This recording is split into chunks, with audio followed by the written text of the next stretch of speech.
चलिए इसे समझते हैं। बिल्कुल। आज के इस गहन अध्ययन में हम एक ऐसे पुलिंदे में गोता लगाने वाले हैं जो मतलब पहली नजर में किसी परीक्षा के सिलेबस जैसा लगता है। हाँ, वो तो है। लेकिन असल में ये हमारे आसपास की दुनिया को समझने का एक बहुत ही शानदार नजरिया है। सही कहा आपने।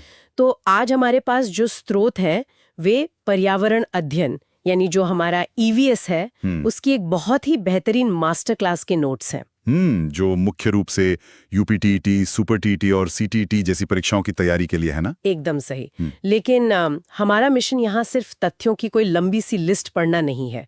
हमारा उद्देश्य है पर्यावरण, जानवरों, पक्षियों और कीड़ों से जुड़े उन जटिल वैज्ञानिक तथ्यों को सुलझाना जो एग्जाम्स में तो आते ही हैं पर जिन्हें समझना इस ग्रह पर हमारे खुद के वजूद के लिए बहुत जरूरी है। बिल्कुल, क्योंकि जब हम इन चीजों को गहराई से समझते हैं तो हमारे आसपास के पेड़ पौधे जानवर सिर्फ एक चित्र नहीं रह जाते, एक जीवंत तंत्र का हिस्सा बन जाते हैं। ये बात बिल्कुल सटीक है और जानकारी तब सबसे ज्यादा मूल्यवान होती है जब हम उसके पीछे के क्यों को समझते हैं। हाँ, क्योंकि रटने से तो काम चलता नहीं है। बिल्कुल नहीं। हम अक्सर तथ्यों को रटने की कोशिश करते हैं कि क्या हो रहा है, लेकिन अगर हम ये समझ लें कि ऐसा क्यों हो रहा है तो वो जानकारी दिमाग में हमेशा के लिए छप जाती है। पर्यावरण कोई अलग थलग विषय नहीं है जिससे सिर्फ कमरों में बैठकर पढ़ा जाए। ये जीवन का एक पूरा जाल है जहां हर एक धागा दूसरे से जुड़ा है। तो चलिए इस जाल के सबसे बुनियादी हिस्से से ही शुरुआत करते हैं। पारिस्थितिक तंत्र, जिसे हम इकोसिस्टम कहते हैं। इकोसिस्टम? हाँ, ये शब्द आजकल हर जगह सुनने को मिलता है। इन मास्टर क्लास नोट्स के अनुसार A.G. टॉन्सले नाम के वैज्ञानिक ने 1935 में सबसे पहले ये पारिस्थितिक तंत्र शब्द गढ़ा था। जी, 1935 में। अगर हम इसे रोजमर्रा की भाषा में समझें तो ये असल में क्या है? ये एक ऐसा तंत्र है जहां जीवधारी आपस में और पर्यावरण के साथ लगातार एक लेन देन करते हैं। इसके दो मुख्य घटक बताए गए हैं, जैविक मतलब बायोटिक और अजैविक यानी एबायोटिक। हाँ, जैविक और अजैविक। जैविक का मतलब है जिनमें जान है, जैसे पेड़ पौधे, जानवर, इंसान और कवक। और अजैविक का मतलब है वो चीजें जिनमें जान नहीं है लेकिन उनके बिना जीवन की कल्पना भी नहीं की जा सकती, जैसे हवा, मिट्टी, तापमान और प्रकाश। बिल्कुल। एक आसान सा उदाहरण दूं तो जंगल में दौड़ता हुआ हिरण और वहां खड़े पेड़ जैविक हैं, लेकिन हिरण जिस मिट्टी पर दौड़ रहा है और पेड़ों को जो धूप मिल रही है वो अजैविक है। और यहीं से सारा खेल शुरू होता है। इन जैविक और अजैविक घटकों के बीच जो रिश्ता है वो एक अदृश्य ऊर्जा के माध्यम से चलता है। यहाँ जो बात सबसे हैरान करने वाली है वो है इस तंत्र में ऊर्जा का प्रवाह, एनर्जी फ्लो। हाँ, ऊर्जा के बिना इस पृथ्वी का कोई भी पारिस्थितिकी तंत्र एक सेकंड भी काम नहीं कर सकता। और हमारे पास ऊर्जा का सबसे बड़ा प्राथमिक स्रोत है हमारा सूर्य। सूरज? बिल्कुल। सूरज से जो ऊर्जा हमारी धरती तक आती है उसका प्रवाह हमेशा एक दिशीय होता है। रुकिए, एक दिशीय मतलब यूनिडायरेक्शनल। क्या इसका मतलब ये है कि प्रकृति में ऊर्जा के लिए रिसाइकलिंग की कोई गुंजाइश नहीं है? नहीं। मतलब सूरज की धूप पौधों तक आई तो क्या वो ऊर्जा किसी तरह वापस ब्रह्मांड में या सूरज के पास नहीं जाती? यही तो इस तंत्र की सबसे दिलचस्प बात है। ऊर्जा वापस सूरज के पास नहीं जाती।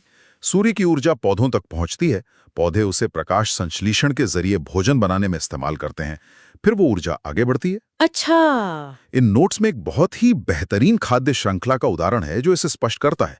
घास को टिड्डा खाता है, टिड्डे को मेंढक खाता है और मेंढक को सांप खाता है। हाँ, फूड चेन। इस पूरे श्रृंखला में ऊर्जा घास से टिड्डे, टिड्डे से मेंढक और फिर सांप तक सिर्फ एक ही दिशा में जा रही है। सांप उस ऊर्जा को वापस घास को नहीं दे सकता। और इसी में एक बहुत ही महत्वपूर्ण वैज्ञानिक तथ्य छिपा है जो परीक्षाओं में बार बार आता है। क्या?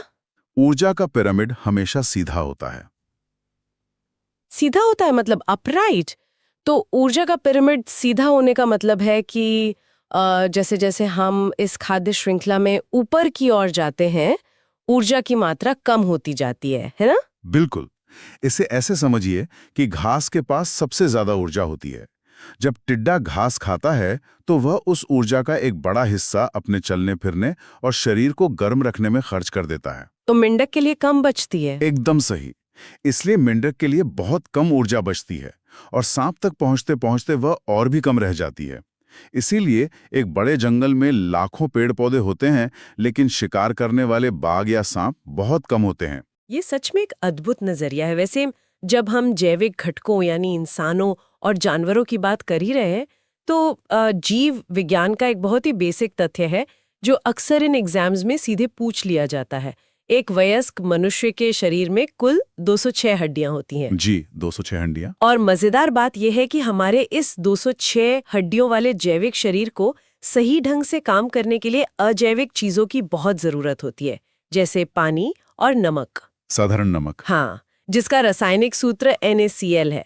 वो हमारे तंत्रिका तंत्र के लिए बहुत जरूरी है। ये दिखाता है कि जैविक और अजैविक चीजें कैसे जुड़ी हैं। ये एक बहुत ही शानदार जुड़ाव है। और इसी निर्भरता को गहराई से देखें तो हम पाते हैं कि अक्सर हम सिर्फ बड़े जानवरों और इंसानों पर ध्यान देते हैं, लेकिन प्रकृति के असली नायक वो हैं जो मिट्टी के अंदर छिपे रहते हैं। बिल्कुल, कीड़े और सूक्ष्म जीव। हमारे पर्यावरण नोट्स में इन पर बहुत जोर दिया गया है। सबसे पहला नाम आता है केंचुए का। अर्थवर्म। हाँ, जिसे प्यार से किसान का मित्र कहा जाता है। विज्ञान की भाषा में इसे डिट्रिटिवोर कहा गया है। अब सवाल यह है कि केंचुआ ऐसा क्या करता है कि वो किसान का दोस्त बन गया? वो मिट्टी को खाता है। हाँ, दरअसल ये मिट्टी को खाता है और उसे पीछे से निकालता है, जिससे मिट्टी भुरभुरी हो जाती है। भुरभुरी मिट्टी में हवा और पानी बहुत आसानी से पौधों की जड़ों तक पहुंच जाते हैं। एक तरह से ये प्रकृति का अपना मुफ्त का ट्रैक्टर है जो लगातार खेत जोत रहा है। केंचुए का कान तो कमाल का है ही, लेकिन अगर हम इसे एक बड़ी तस्वीर से जोड़ें तो कुछ सूक्ष्म जीव ऐसे हैं जिनके बिना हमारी खेती और शायद जीवन ही संभव नहीं है। यहाँ राइजोबियम का जिक्र करना बेहद जरूरी है। राइजोबियम? ये एक ऐसा जीवाणु है जो दलहनी फसलों जैसे चना, मटर, मूंग इनकी जड़ों की गांठों में घर बनाकर रहता है। हमारे वायुमंडल में लगभग 78% नाइट्रोजन है। हाँ, सबसे ज्यादा। लेकिन पौधे उस गैस को सीधे हवा से सांस के जरिए नहीं ले सकते। राइजोबियम हवा से उस नाइट्रोजन को खींचकर उसे एक ऐसे रूप में बदल देता है जिसे पौधे खाद के रूप में इस्तेमाल कर सकें। अच्छा, तो इसे नाइट्रोजन फिक्सेशन कहते हैं। बिल्कुल, नाइट्रोजन स्थिरीकरण। ये पौधे और जीवाणु के बीच साझेदारी का बहुत ही खूबसूरत उदाहरण है। इसके साथ ही जीवाणु और कवक को प्रकृति के अपघटक या सफाईकर्मी भी कहा गया है। अगर ये सूक्ष्म जीव ना हो तो पूरी धरती मरे हुए पेड़ों और जानवरों के अंबार से भर जाए। सफाई कर्मियों की बात हो रही है तो हमारा ध्यान आसमान की तरफ भी जाना चाहिए। पक्षी जगत में भी कुछ बहुत ही कुशल सफाई कर्मी मौजूद हैं। बिल्कुल, गिद्ध और चील। हाँ, स्रोत में स्पष्ट रूप से गिद्ध, चील और कौवे का जिक्र है।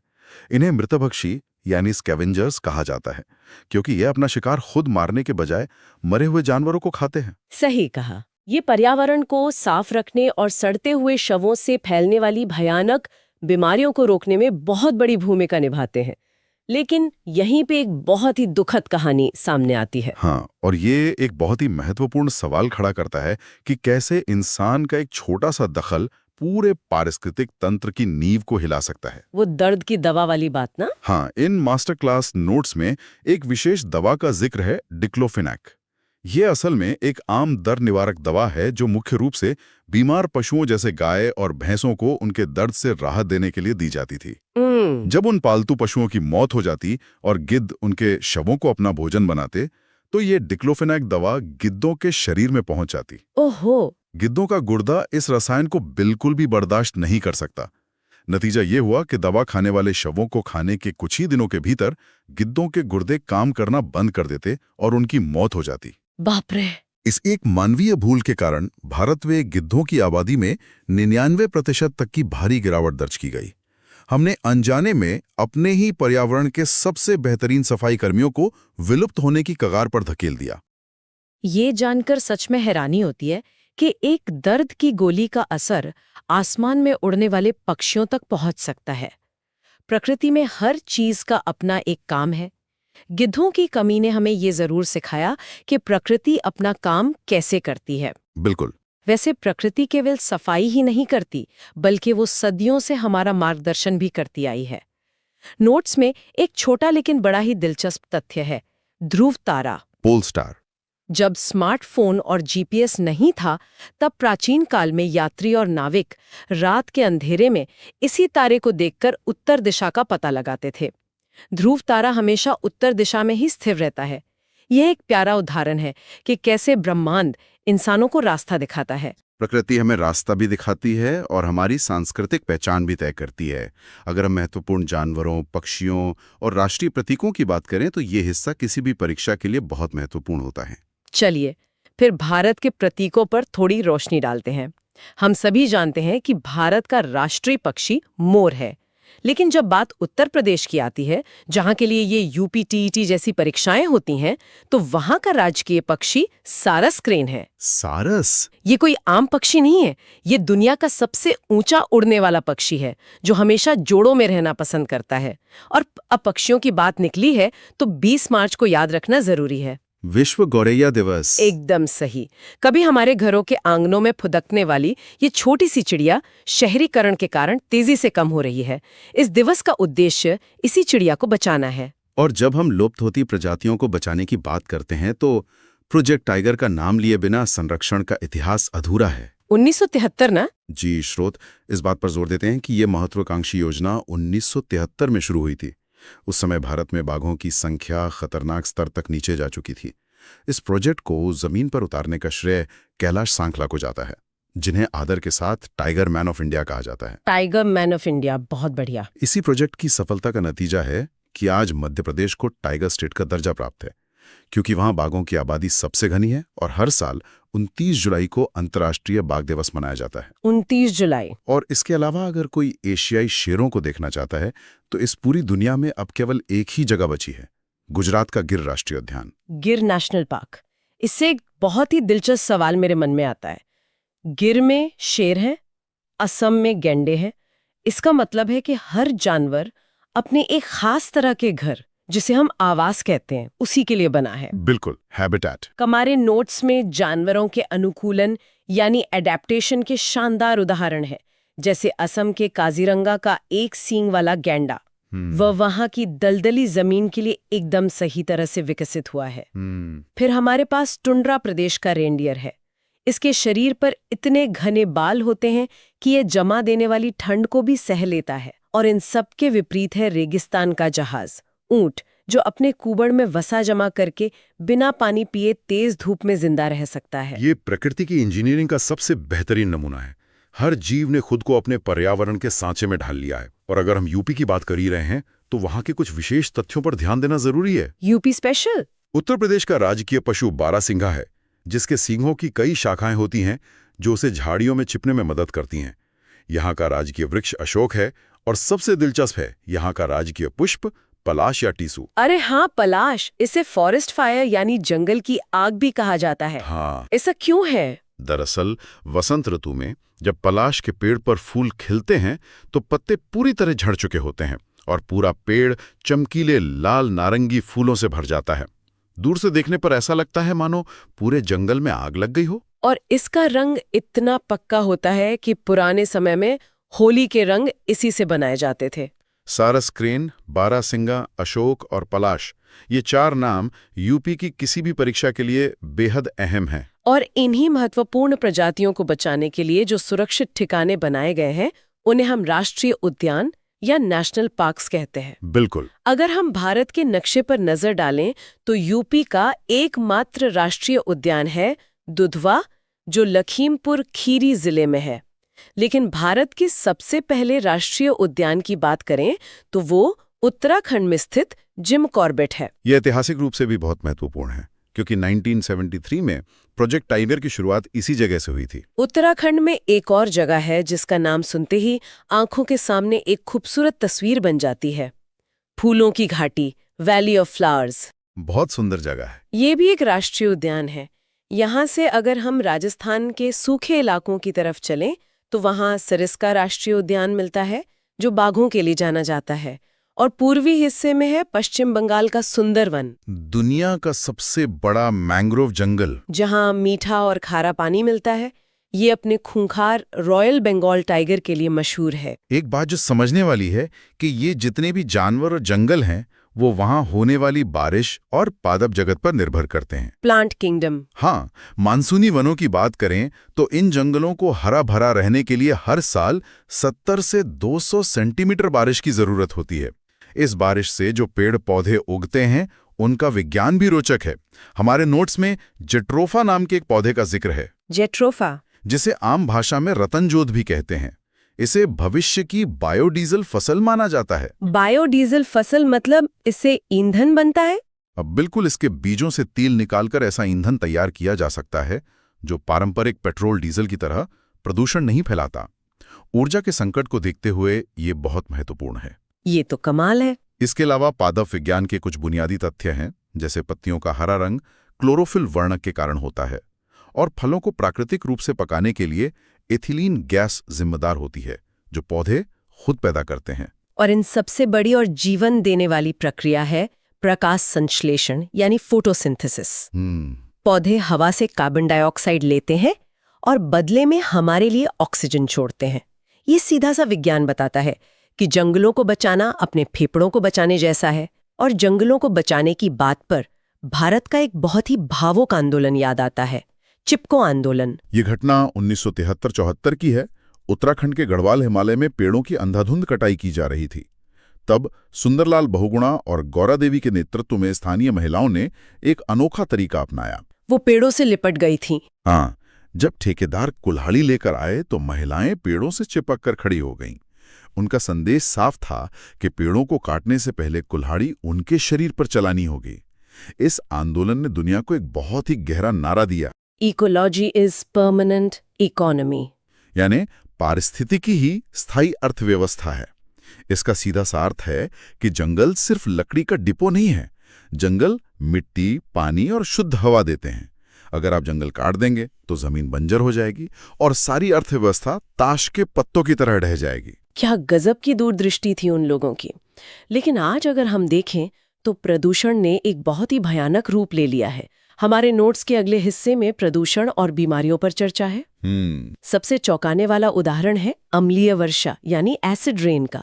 कारखानों और गाड़ियों के धुएं में सल्फर डाइऑक्साइड जैसी जहरीली गैसें होती हैं, SO2। जब ये वायुमंडल की नमी के साथ मिलती है तो सल्फ्यूरिक एसिड में बदल जाती है और जब ये बारिश के रूप में जमीन पर गिरती है तो जंगलों और इमारतों को तबाह कर देती है। और इसका सबसे बड़ा शिकार हुआ है हमारा ताजमहल। प्रदूषण के कारण ताजमहल की सफेद संगमरमर पर पीले धब्बे पड़ने लगे हैं, जिसे विज्ञान की भाषा में स्टोन लेप्रोसी या पत्थरों का कोढ़ कहा जाता है। पत्थरों का कोढ़? लेकिन प्रकृति के पास इस प्रदूषण को मापने के प्राकृतिक तरीके भी हैं। इन नोट्स में लाइकेन का बहुत ही प्रमुखता से नाम लिया गया है। लाइकेन असल में कवक और शैवाल का एक सहजीवी रूप है। और इसे वायु प्रदूषण का सूचक क्यों माना जाता है? क्योंकि जिस इलाके की हवा में सल्फर डाइऑक्साइड का प्रदूषण ज्यादा होता है, वहां लाइकेन तुरंत मर जाते हैं या उगते ही नहीं हैं। अच्छा। तो अगर आप किसी जंगल में हैं और पेड़ों पर लाइकेन नहीं दिख रहे, तो ये चेतावनी है कि वहां की हवा सांस लेने के लायक नहीं है। प्रदूषण की बात करते हुए आसमान की तरफ भी देखना चाहिए। हमारे वायुमंडल में ओजोन परत है जो हमें सूरज से आने वाली यूवी रेस से बचाती है। पराबैंगनी किरणें। इनमें सबसे हानिकारक किरणें यूवीसी होती हैं। अगर ओजोन परत को नुकसान पहुंचता है और ये किरणें धरती तक आने लगे तो त्वचा के कैंसर जैसी बीमारियां हो सकती हैं। बिल्कुल। और सिर्फ प्रदूषण ही नहीं, सूक्ष्म जीव भी सेहत पर असर डालते हैं। परीक्षाओं के लिहाज से जानना जरूरी है कि कौन सी बीमारी जीवाणु से फैलती है और कौन सी विषाणु यानी वायरस से। हाँ, जैसे चेचक, रेबीज जो संक्रमित कुत्तों के काटने से होता है, और पोलियो। ये तीनों ही वायरस से होने वाले रोग हैं। इन तमाम समस्याओं से निपटने के लिए कुछ महत्वपूर्ण तिथियां तय की गई हैं। सबसे महत्वपूर्ण है 5 जून, जिसे विश्व पर्यावरण दिवस के रूप में मनाया जाता है। इसकी शुरुआत 1972 के स्टॉकहोम सम्मेलन से हुई थी। और वन्यजीवों पर शोध के लिए भारतीय वन्यजीव संस्थान है जो देहरादून में है। और अंतर्राष्ट्रीय स्तर पर ग्रीन पीस है, जिसका मुख्यालय एम्स्टर्डम में है। भारत में शिकार रोकने के लिए 1972 का वन्य जीव संरक्षण अधिनियम लाया गया, जो बहुत सख्त कानून है। जी बिल्कुल। तो आज हमने काफी फैक्ट्स कवर कर लिए। जाते जाते सुनने वालों के लिए रैपिड फायर रिवीजन हो जाए।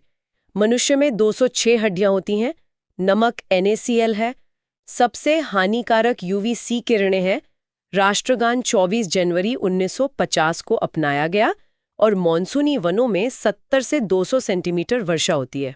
ये बहुत बढ़िया तरीका था समेटने का। इन नोट्स के पीछे छुपे सफलता के मूल मंत्र पर गौर करें तो किसी भी विषय को समझने के 2 ही तरीके हैं, सही दिशा और अभ्यास, कॉन्सेप्ट और प्रैक्टिस। हमने सिर्फ ये याद नहीं किया कि गिद्ध कम हुए, बल्कि समझा कि क्यों कम हुए। और फिर आता है पिछले वर्षों के प्रश्नों का अभ्यास, यानी PYQ और रिवीजन। रिवीजन इज की। ये बिल्कुल सही दृष्टिकोण है। जानकारी को ज्ञान में बदलने के लिए उसे बार बार समझना जरूरी है। आज की चर्चा का अंत में एक ऐसे विचार के साथ करना चाहूंगा जो शायद हमें सोचने पर मजबूर करे। जरूर। आज हमने देखा कि कैसे डिक्लोफेनाक जैसी एक आम दवा ने गिद्धों को विलुप्त होने की कगार पर पहुंचा दिया। सुनने वालों के लिए ये सोचने वाली बात है कि आज हमारी आधुनिक जीवन शैली में, हमारे घरों के रसायनों या नई तकनीकों में ऐसी और कौन सी अदृश्य चीजें हैं जो जाने अनजाने में हमारे आसपास के किसी सफाई कर्मी या पारिस्थितिकी तंत्र के अहम हिस्से को नुकसान पहुंचा रही हैं, जिस पर अभी तक हमारा ध्यान भी नहीं गया है। क्या हम अनजाने में किसी और प्रजाति के खत्म होने की नींव रख रहे हैं? ये एक ऐसा सवाल है जिसका कोई आसान जवाब नहीं है, लेकिन ये हमें प्रकृति के साथ हमारे रिश्ते पर पुनर्विचार करने के लिए प्रेरित करता है। सच्चे अध्ययन की खूबसूरती यही है कि ये हमें सही सवाल पूछना सिखाता है। इस गहरी सोच के साथ हम आज के इस गहन अध्ययन को यहीं विराम देते हैं। अपने पर्यावरण को नई नज़र से देखते रहिए और खोजबीन जारी रखिए। जुड़े रहने के लिए धन्यवाद।